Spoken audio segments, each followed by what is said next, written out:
তো শিক্ষার্থীদের তরফ থেকে ব্যাপক দাবি রয়েছে, কারণ এটা আমরা একাডেমিক্যালি যাই বলি না কেন, প্র্যাকটিক্যালি হলো আমরা যখন এখানে কথাটা হলো কেন্দ্রীয় রাজনীতির যে এক্সটেন্ডেড হ্যান্ডস, যেটাকে আমাদের শিক্ষার্থীরা সোজা বাংলায় বলেন লেজুর বৃত্তি, আমরা শিক্ষার্থীরা যারা এখানে ওই রাজনীতি করেন তাদের ইচ্ছা থাকলেও তারা সেই কেন্দ্রীয় রাজনীতির কমান্ডের বাইরে যেতে পারেন না। অনেক শিক্ষার্থী আছেন, আমরা জানি, ব্যক্তিগতভাবে চিনি, যে তারা আসলে এই কাজে সম্পৃক্ত হতে চান না, কিন্তু পুরানো দিয়ে নতুন নিতে আজই চলে আসুন আপনার নিকটস্থ ওয়ালটন শোরুমে। তারা চাইলেও এটা পারেন না। এই তিক্ত অভিজ্ঞতা শিক্ষার্থীরা যেটা নিয়েছে, সেই তিক্ত অভিজ্ঞতার উপর ভিত্তি করে আমাদের কাছে, আমরা সকল হল ভিজিট করেছি, হলের শিক্ষার্থীদের সাথে প্রায় 300 শিক্ষার্থী বসি, কাউকে পেলাম না তারা এই তথাকথিত, আমি তথাকথিত বলছি এই জন্য, আসলে ওটাকে আমরা রাজনীতি বলতে পারি না, তথাকথিত রাজনীতি চালু থাকুক এটা তারা চান না। আপনারা জানেন, ঘরপোড়া গরু সিঁদুরে মেঘ দেখলে ভয় পায়।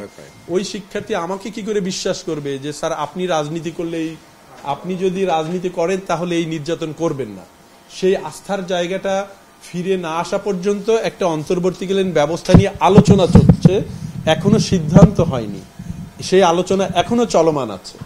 আপনারা যেটা পত্রিকায় দেখেছেন সেটা আলোচনা ছিল, খণ্ডিতভাবে কেউ হয়তো পুরোটা বলতে পারেননি, যেটুকু বলেছেন সেটা আমার কাছে মনে হয়েছে পুরো প্যাকেজটা না জানলে ওইটা আমাদের সাধারণ মানুষের মনে একটা বিরূপ প্রকৃতি হওয়া খুব স্বাভাবিক, কিন্তু আলোচনা চলমান আছে, এই আলোচনার উপর ভিত্তি করেই আমরা একটা চূড়ান্ত সিদ্ধান্ত নিব।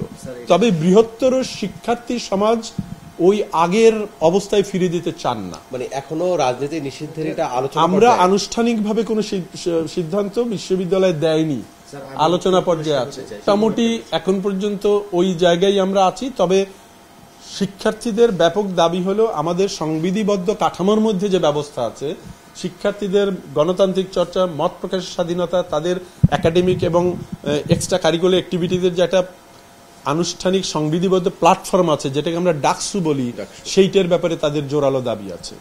আমরা চাই অতি দ্রুত ডাকসু কার্যক্রম চালু করতে, বাট এতে আরো অনেক বৃহত্তর গোষ্ঠীর সাথে আলাপ আলোচনার দরকার আছে। আমরা সেই আলোচনাগুলো চালিয়ে যাচ্ছি এবং আলোচনাগুলো একটা পর্যায়ে আসলেই বিশ্ববিদ্যালয় কর্তৃপক্ষ একটা সিদ্ধান্ত আপনাদেরকে জানিয়ে দিবে। অসংখ্য ধন্যবাদ। ইনশাল্লাহ আগামীকালকে ক্লাস শুরু হবে, এই ব্যাপারে আমরা আশাবাদী।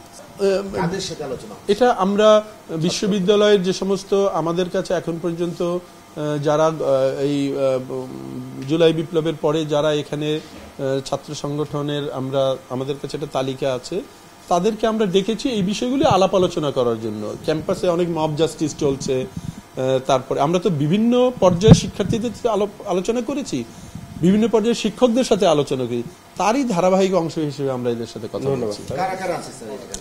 আমি তো এই মুহূর্তে এখানে আমরা দুটো ফেসে প্রায় 10-12টা ইয়ে আছে, তো সেটার তালিকা আমরা জানাবো আপনাদের। ছাত্রলীগ নেই, ছাত্রলীগ নেই এবং বৈষম্য যারা নেই, দ্যাট ইজ এনাফ। সর্বশেষ আপডেট তো আমরা ওই 8 জনকে অভিযুক্ত করা হয়েছে, তদন্ত কমিটি, তাদের হলের আসন বাতিল করা হয়েছে। বিশ্ববিদ্যালয় থেকে ছাত্র সাময়িক বহিষ্কারের আদেশ একটু আগেই জারি হয়েছে এবং আমরা ওই হলের প্রভোস্টকে রিপ্লেস করেছি।